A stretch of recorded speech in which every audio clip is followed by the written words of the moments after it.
All right, you guys, welcome back to part 4. We're almost there. So in this video, I am going to show you guys how to export these pieces that we've created so that you can use them in your planner or in your Noteful app, your Good Notes app, or whatever device it is that whatever app it is that you're using, okay? So there's a couple of ways that you can go about this. So you can tap on the layer that you want to export. So here I'm selecting the little short pocket. You can tap on this burger menu, hit export, and then share from here, copy, and then jump into your Noteful app and paste it in. You can do it that way. And then you can do that individually for each piece that you want to bring into here, okay? That's one way to do it. And when you're dealing with a file that doesn't have a lot of pieces or layers to it, that's a great way to do it because it's quick. Usually when I create one thing and I want to get it into my planner, that's how I will do it. I will just export, share, copy, and paste it into my app, all right?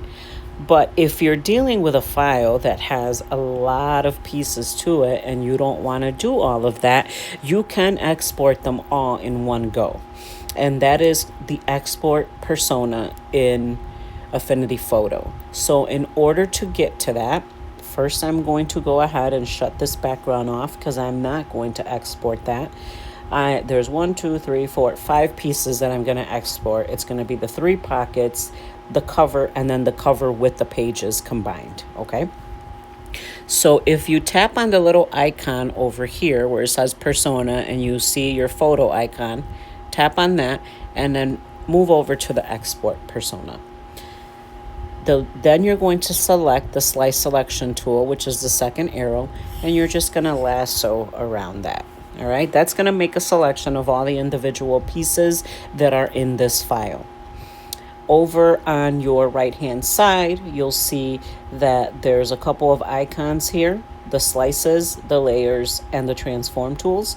I'm going to have you go to layers, and you'll see that those 5 pieces are highlighted. So what you want to do is create a slice. All right, that's going to separate them individually. You're going to go back up to your slices, and then there's a little ellipse menu. Tap on that, and here you have a couple of options. So you see that there's 1x, 2x, 3x, all right? And basically, those will be how you can upscale images as you send them out of here. You can make it 2 times bigger, 3 times bigger, or if you leave it at 1x, it's going to export it at the size it is currently created at. And most of the time, that's perfect, okay? And then if you tap on the center here, you'll see that you are able to export many different types of files from here. I'm going to leave it selected as a PNG because that's what I want. I want it to retain the transparency in the background. I don't want anything white on it. I want it to remain transparent. So I'm going to leave it at PNG. If you've never used this before, it may default to something else. It could be a JPEG, it could be a TIFF, it can be an SVG. Just make sure that you get the format that you want to export this file as. So for me, and if you're making this and you're using it in your planner, it's going to be a PNG. Another thing I want to point out here, just because you switch this to something else, it doesn't mean that it's going to convert the file to that. So a good example of that is these are images, okay? They're pixel-based images and they have a transparent background. If you select to do a JPEG, it's going to export it as a JPEG and it's going to leave a white background on it. And you don't want that for this particular image, but for certain things you may want that. If you select to make this an SVG, it's not going to convert it to a curve on its way out and make that happen for you. So if you're dealing with an image, just pick a format that is going to be what you want, is basically what I'm saying here, okay? And I'm going to leave it at 1x because I want it to be the size that I created this at. Okay, once you do that, you're going to hit Export All. And it's this menu is going to pop up, and it's going to ask you to choose a location where you want to send it or you want to store it. I'm going to leave it right here on test. I'm going to hit open. And now it's not done exporting. It just opened up that file folder so that it will go in there. Once you've elected that, then you hit export all. And now it's going to export all of those individual pieces into that folder for you. Okay, so you don't have to do it one by one if you choose not to do that. Like I said, sometimes that's the easiest way to do it. If you're just dealing with a small file, I'm going to get out of here and go back to my photo persona. For this, it was great because I have a few and I wanted to show you guys how to do that. But there's one thing that I want to bring to your attention. I'm very big on file sizes. I like to keep them as small as possible. Because we don't want our planners lagging. We don't want all of that taking up our storage capacity. That's a big thing for me. I really work on that to juggle the size of images with the quality. And that is why I create a lot of my elements the way that I do them, specifically like the color changing elements, because it's a very small footprint on your device. And to me, that's important.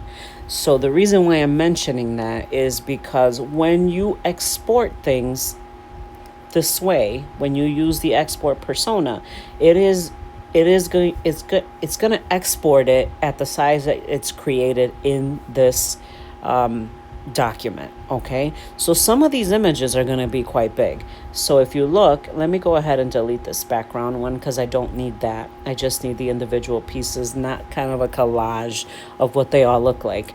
But if you look right here, just that background shape alone, the background cover that we made is 13.3 millibytes. That's pretty big. I like to keep most of my things way below that, okay? And that's why exporting at one at a time kind of makes sense, because then you can control the size that you are exporting. So let me show you what that looks like. So say I wanted to export this back group here, and I hit export. Let me let it populate. Okay, so this is 12.38 millibytes big. I don't really want to use that in my planner. It can, if you continue to do that, it's going to cause lagging, and not only that, but it's taking up your valuable space on your device for really no reason. Okay, so to change that, right here, all you would have to do, up here you'll see that you have width and height dimensions. You can literally tap on that. Say you want to shrink that down and see how far it brings it. But now we're dealing with a 1.58 millibyte file, which is so much better than almost a 13 millibyte file. And I can actually get that down a little further. I can go to about 900. Usually will still give me a good, quality ratio. And then if I share that and copy that and go back into my noteful, it's much smaller. It's not going to cause lag on my device. And I'm going to save some space as well. And the quality is still great. So just so you know that, why there's advantages and disadvantages to both. That's why you kind of pick and choose which way you want to go. All right. So that's how you export it out. And in the next video, I am going to show you guys how I create a spread with all these cool elements that we just created. All right. I will see you there. Bye.